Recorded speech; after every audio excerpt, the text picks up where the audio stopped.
伫立委甲经济部的媒合，台南市丹纳斯防灾企业安心做学计划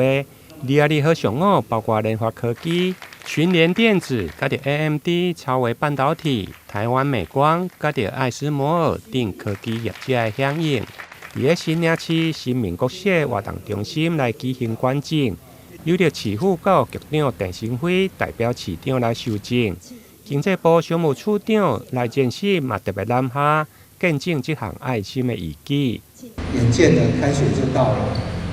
那过去或许在社会安宁的时候，有很多的善心人士愿意来捐款，包括所谓的代办费用这些诸如此类的。但是因为整个受灾太严重了，所以很多在地的企业可能你要忙于自己企业的复救，所以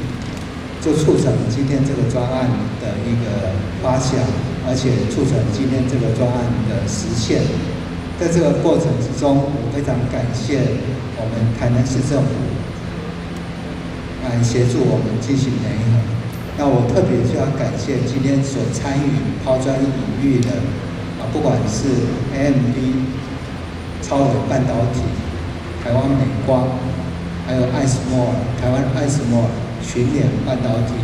还有包括研发科技股份有限公司，那今天呢来参与